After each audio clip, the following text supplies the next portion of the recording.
그 왜 자꾸 물어보냐? 누가 이렇게 물어보신다면은 아니 안 물어보면 생각 안 하니까. 네. 예, 이런 대답을 드리고 싶어요.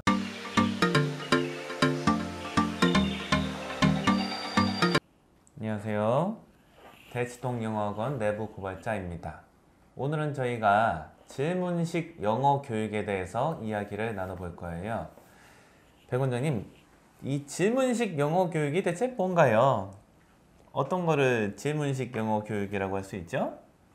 벌써 단어에서 어떤 정의가 내려지는 것 같아요. 네. 그런데 이거를 그냥 들어가지고는 좀 실감이 안 될 수 있으니까 예제를 하나 들어볼게요. 네. 수업을 시작합니다. 네. 그래서 아이들이 숙제를 했다고 치죠. 네. 그래서 문제가 10개가 있는 문제 세트를 가져왔는데 아이가 5명 있어요. 네. 저는 선생님으로서 답을 알려주지 않습니다. 그래서 학생이 한 명 있어요. 철수가 있어요. 네. 자, 1번 철수 이렇게 얘기해요. 네. 그러면 제 수업을 듣는 아이들은 이미 알고 있어요. 답을 얘기해야 돼요. 자기가 정한 답을 얘기해야 돼요. 틀리건 맞건. 네. 그리고 요거 시간 끌면 혼나요. 네. 그래서 그대로. 답이 맞은 거고 틀리면 물어보는 거죠. 맞아도 물어봐요. 답이 3번이야? 왜 3번이 답이야? 그러면은 잘 모를 수도 있잖아요. 그럼 3번 보기 한번 해석해봐. 거기도 잘 모른다? 그러면 거기 이제 한 단어, 두 단어 떼가지고 얘기할 보라 그래요. 모르면 제가 가르쳐 줄 때도 있고요. 그리고 다른 사람 아는 사람 있으면 아는 사람한테 도움을 얻기도 하고요. 그리고 그 문제 틀렸으면은 어느 정도까지 이해했는지 확인한 다음에 나머지 이해가 안 되는 거 채워줘요. 제가 채워줄 수도 있고 다른 학생들이 채워줄 수도 있고. 요것을 다른 4명의 학생들도 똑같이 해요. 그러면 재밌겠네요, 수업이 좀. 재밌죠. 네. 그런데 아이들 입장에서는 힘들 때가 많죠. 지인이 빠질 수 있을 것 같은데. 야, 오늘 진땀 빼고 왔어. 학원 가서. 나 신문 당하는 줄 알았어. 특히 요로 조금 익숙한 학생들이 있어요. 그냥 단정하고 네. 좀 차분하면서 특별히 수업에 참여 안 했던 학생들. 요런 학생들 같은 경우는 이 수업을 하면은 힘들어할 수가 있어요. 근데 제가 생각할 때는 요 학생들이 가장 필요하다. 이 단정하고 네. 학습 태도가 좋다는 얘기가 단절이 돼 있는 거예요. 어떻게 보면 무슨 여태까지는 선생님이 수업하시고 아이들이 듣는 그런 수업이라고 하면 그것이 단절돼 있는 거예요. 자기는 좋은 자세를 유지하고 딴 생각을 하거나 아니면은 두뇌가 휴식하고 있는 거예요. 그렇다고 봐야죠. 그리고 또 열심히 적는 아이들이 있거든요. 네. 아주 보면은 이게 복사를 해서 쓸 수 있을 정도로 예술적인 것 같으나 자세히 읽어보면 이게 정리가 안 돼요. 이게 내가 수업한 내용이 맞는 것 같긴 한데 내가 중요하게 주는 그런 메시지 같은 건 하나도 없는데 그냥 내가 말한 단어들 몇 개 주워놨는데 근데 깔끔하게 그냥 써놓은 거예요. 어떻게 되냐면은 딱 들어요. 바로 손으로 가요. 그래서 그냥 적는 거예요. 이건 뭐냐면 책임을 종이에 밀어요. 두뇌에다가 정리를 안 하고 종이에다 그냥 써놓는 거예요. 그냥 이게 무슨 컴퓨터로 보면 이게 메모리 같은 역할을 하는 거죠. 그냥 여기다 적었으니까 그리고 적고 나면 마음이 편하잖아요. 나 공부했어. 열심히 했잖아. 머리는 딴 생각하고 있고 머리는 쉬고 있었는데. 이런 거죠. 근데 만약에 질문식 교육을 한다. 아까처럼. 피해갈 수 있나요? 못 피해가요. 못 피해가. 그리고 요거 하는 목적 자체가 피하지 못하도록 하는 거기 때문에 네. 피하려고 하는 학생이 있으면은 끝까지 쫓아가야 돼요. 그러면 이렇게 해요. 그냥 3번이랄까요? 그러게요. 뭘 얘기를 하면은 자꾸 대답을 회피하려고 하는 이런 학생들이 있어요. 이런 학생일수록 학습하는데 힘들어지는 요인이 돼요. 시간은 여기서 보내고 있지만 문제는 풀었지만 글은 읽었지만 실질적으로 그 안에 그 글에 대한 그 문제에 대한 이해를 하려는 노력이 없잖아요. 네. 그러면 안 되죠. 네. 이 공부가 실은 어떻게 보면은 좀 당연해요. 네. 그냥 써 있는 거 뭔 소리인지 알면은 100점이에요. 그렇죠. 당연한 거예요, 실은. 그리고 맨날 수능 출제하는 사람들이 말하는 거 완전 틀리진 않았어요. 정상적으로 교과 과정을 다 이해했으면은 다는 아닐지라도 거의 다 맞을 수 있어요. 하지만 이게 되는 사람이 거의 없어요. 써놓은 거를 뭔 소린지 보고서 이해하는 거 그리고 기억하는 거 이거 잘하는 사람 거의 없잖아요. 저도 그 얘기를 어디서 들은 것 같은데 네. 듣자마자 저는 까먹었어요. 왜? 이게 제 인지적으로 인지 부조화가 일어나기 때문에 그 얘기를 듣는 순간 무슨 정규 교육 과정을 받으면 수능을 다 맞출 수 있다고요? 이런 사람은 어떻게 고문을 시켜야 되느냐? 어떻게 해야 됩니까, 이분을? 이분이 생각하는 정규 교육 과정은 뭐 저기 학원에서 열심히 공부하고 서울대 들어갔다가 미국 유학 갔다 오신 분이 아마 그 문제를 냈을 텐데 그분이 생각하는 그런 일반적인 교육 과정이 그런 건가 봐요. 그러게요. 아니 학교만 다녀가지고 어떻게 수능을 제가 국어도 봤거든요. 네. 국어 엄청 어려워요. 말도 안 돼요. 아니 그게 진짜 물리학, 법 뭐 이런 것들이 나와 있어요. 수준이 있어요. 그 지문이 진짜. 와 진짜 높아요. 그거 저기 대학교 가서도 한 학기씩 배우는 걸 갖다가 이거 저기 뭐야 한 7, 8분 내에 한 지문 이해해야 돼요. 그거를. 뭐 이건 그거를 정규 교육 과정 해가지고 할 수 그건 좀 그건 아닌 것 같고요. 이 영어도 그렇고 국어도 그렇고 약간은 좀 그냥 써 있는 거 읽어서 이해하면 돼요. 기억하고 이게 되면 되는데 이게 안 되잖아요, 사람이. 그러니까 사람이 이상적이지 않다 이거죠. 그거 그냥 써놨다고 이해하고 이런 사람이 몇이나 되겠어요? 물론 있죠. 자, 글을 읽고 이해하는 게 인간의 습성이 아닙니다. 인간의 습성은 만년 전에 우리가 농사 짓기 전에 그런 우리의 조상들의 습성하고 지금 똑같다고 보면 돼요. 우리 몸과 우리 두뇌 그리고 우리의 마음은 지금 들판에서 사냥하고 집단 생활 해가지고 저기 옆에 있는 부족들하고 집단으로 싸우고 거기서 이제 피난 다니고 막 뛰어다니고 막 이러는 그런 욕구를 가진 게 저희들이에요. 그런데 만년 전에 있지도 않은 이 글자 종이에다가 이렇게 써놓고 그거 읽고 나서 그거에 대한 이제 판단을 하고 그걸 생각하고 이런 거는 인간의 이 본성이라는 좀 거리가 있기 때문에 공부가 어려운 것이죠. 어렵죠. 예. 그래서 이제 계속 그 왜 자꾸 물어보냐 누가 이렇게 물어보신다면은 아니 안 물어보면 생각 안 하니까 이런 대답을 드리고 싶어요. 어떻게 보면 당연할 수도 있을 것 같아요. 여기 글이 써 있다고 이게 이 글을 쓴 사람이 어떤 생각을 하고 이 글을 썼을까? 그리고 나한테 던지는 그런 메시지는 뭘까?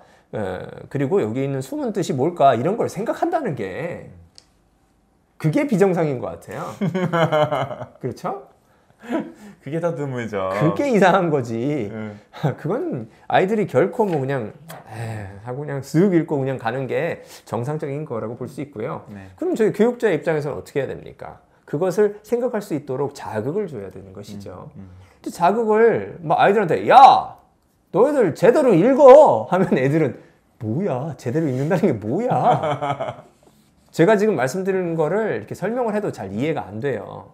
그리고 이해했다 그냥 까먹죠. 자기 편한 대로 생각하는 게 사람의 습성이기 때문에 실제로 몸으로 보여주고 실제로 해봐야 돼요. 그래서 연습을 하는 것이죠. 그래서 한 문제 한 문제 돌아가면서 생각을 할 수밖에 없는 그런 어떻게 보면은 급박한 상황. 왜? 다른 애들은 다 기다리고 있는데 나한테 질문을 하시네? 힘들어하는 애들 많고요. 중학생들, 고등학생들 얼굴 빨개지고 남학생, 덩치 큰 남학생들도 얼굴 빨개지는 경우가 많아요. 그죠. 예. 그리고 말 못해가지고 한 30초 정도 이렇게 있으면은 굉장히 진짜 제가 봐도 힘들어해요. 그런데 이 순간에 그 학생이 그렇게 힘들어한다고 넘어가면 습관화가 됩니다. 그 아이들이 진짜 성장할 수 있는 시간이 그런 시간대라고 생각해요. 이게 말 그대로 도전이죠. 도전이 없으면 성장이 없다. 자기 편한 대로 이해하고 편한 대로 저기 생각하고 이 정도로 하면은 발전이 없죠. 그래서 그 자극이 지문이다. 뭐 이런 거죠. 제가 좀 더 이제 구체적으로 말씀드리면은 오답 정리 중요하잖아요.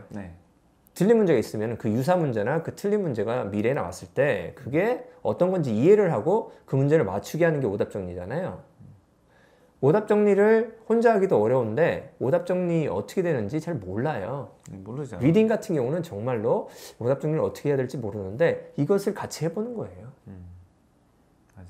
그 상황이 굉장히 좀 약간은 거칠고 즉각적으로 해야 되기 때문에 아이들이 심적으로 힘들 수가 있긴 한데 네.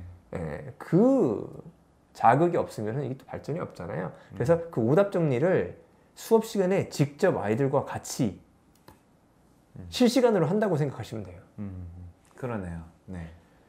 두 가지 경우가 있어요. 일반적인 경우는 이것을 견디지 못하고 같이 공부 못하는 경우도 있어요. 네. 그런데 이거를 어느 정도 극복하고 같이 요거 시스템에서 어느 정도 자기가 그 짧은 시간에 머리를 굴려가지고 생각을 하고 선생님한테 어떤 대화를 나누고 아이들이 있는 앞에서도 자기 생각을 이렇게 얘기할 수 있게 되면 많은 발전이 있어요. 네. 정말로 많은 발전이 있어요. 놀라운 케이스들이 종종 있잖아요. 놀라운 케이스들이 좀 있죠. 네. 이건 거의 기적이다. 저는 뭐 이렇게 봐요. 예. 많은 경우에 뭐 이런 경우가 많아요. 외국에 살다 왔대요.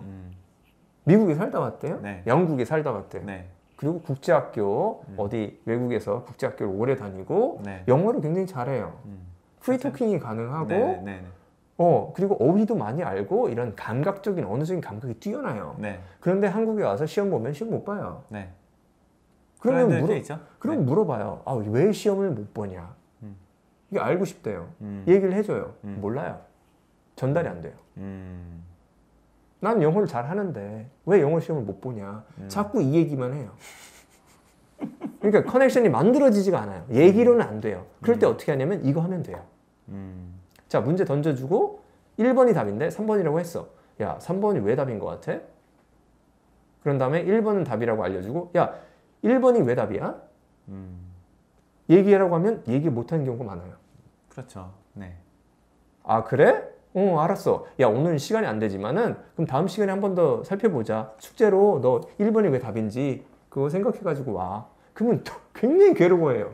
아, 이게 뭐야? 나 1번 모른다니까. 그리고 막 물어봐요. 친구들한테 물어볼 수도 있고 뭐 다른 사람한테 찾아볼 수도 있어요. 근데 대부분의 경우가 친구들이 얘기를 해줘도 몰라요. 이게 자기가 이거에 대해서 고민을 안 해본 문제는 누가 이렇게 말해줘도 이렇게 들어와서 바로 나가는 것 같아요. 네. 예.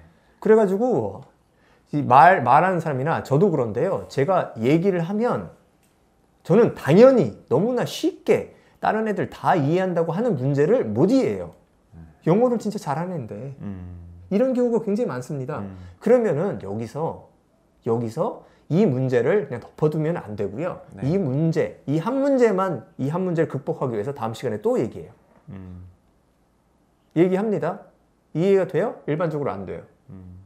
아, 그래? 야, 오늘 안 됐지만 다음 시간에 한 번 더 살펴보자. 그럼 벌써 이제 이 학생의 입장에서 나 진짜 우리 백 선생님, 진짜 나를 왜 이렇게 괴롭히는 거야?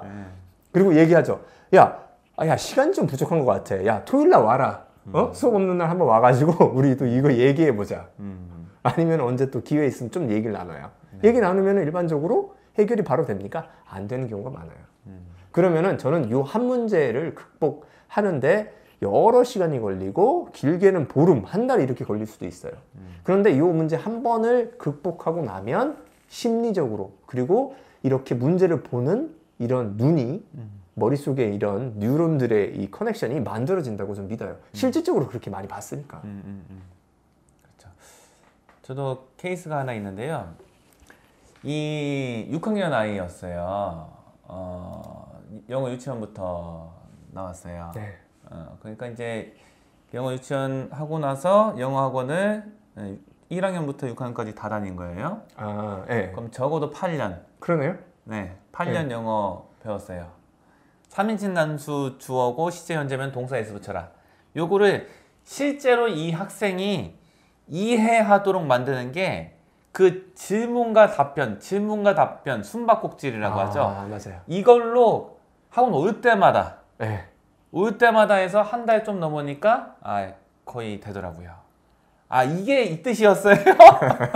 한 달쯤 지나서 이 얘기가 나왔어요. 이게 이 뜻이었어요? 왜 이걸 나한테 누가 안 알려줬지? 뭐 이러고 있어요, 애가. 근데 저는 학습에서 이런 게 맞는 거라고 생각해요. 아무리 어떤 사람이 보통 이상의 지성을 갖고 있다고 해도 네. 습득력을 갖고 있다고 해도 자기가 직접 해보지 않고서는, 그리고 이거를 그 지도자에게 질문 응답식으로 해서 계속 피드백을 받지 않는 이상은 정말 기초적인 건데 모르는 게 꽤 많을 거다. 좀 이런 생각을 합니다. 네, 맞습니다. 네. 그래서 요 얘가 생각이 나서 말씀을 드려봤어요. 그래도 한 달 정도에 그게 됐다 그러면은 뭐 나쁘지 않다고 저는 생각을 해요. 여태까지 그런 게 여태까지 교육을 받았는데 질문 대답의 교육이 얼마나 훌륭한 거냐. 8년 동안 교육한 거 안 된 거 한 달 만에 해결했잖아요. 이렇게 설명하는 게 효용이 없다고 봐요. 학생 입장에서 보면은 선생님이 많이 설명해봐야 그 별로 소용이 없어요. 왜냐면 시험장에 가서 누구 말 듣고 설명하고 문제 푸는 거 없거든요. 그러니까 말을 잘 들어가지고 그 이해 잘해가지고 이렇게 하면 안 돼요. 그래서 선생님이 설명을 자세히 잘 해준다. 이게 항상 그렇게 모든 걸 선생님이 알기 쉽게 설명해주면은 그게 버릇들죠. 네. 설명 찾아다니죠. 네. 그리고 사람이 저도 그런데요. 설명하다 보면 말 같은 거 다 뒤죽박죽 섞어서 설명합니다. 네. 근데 아이들은 또 잘 알아들어요. 네네. 예. 그러니까 설명에 의존하면 안 되고 아이들 스스로 해야 되는데 제가 이 질문식 교육 하다 보면은 좀 반대쪽으로 생각될 때가 많아요. 아이들이 많이 한다. 아이들이 많이 하는데 틀린다. 문제는 틀리고 작문할 때 틀리는데 물어보면 다 알아요. 이론은 많이 들어봤죠. 네. 네. 그리고 어떤 연결고리도 선생님 말씀하신 아이처럼 조금 시간이 걸리는 경우도 있지만 어떤 경우에는 굉장히 빨리 만들어지더라고요. 그러니까 이미 누가 질문을 던져서 이 고리를 스스로 만들 기회를 기다리고 있는 것 같아요. 그래서 한두 번 제가 이미 말을 하진 않아요. 유도만 해줘요. 네. 야, 이거 문법적으로 틀린 거잖아, 이 문장. 네. 그러면 아, 틀렸네요 하고 고쳐요. 이런 경우가 허다합니다. 그리고 야, 이게 야, 그럼 왜 틀렸던 거야? 아니, 여기 주어가 복수잖아요. 그러면 이제 한마디 해주고 싶은데 좀 참죠. 야, 왜 틀린 거야, 첫 번째? 근데 이거 좀 많이 참는데, 이렇게 하면 제가 그러면 이제 약간 고춧가루 뿌리는 입장이 돼가지고 스스로 즐거워해야 되잖아요. 아이 입장에서 이거 나 아는 거네 하면서 이제 즐거워할 거 아니에요. 그럼 선생님이 거기서 야, 처음에 왜 틀렸어? 이렇게 하면 또 이제 기분이 안 좋을 수는 있으니까.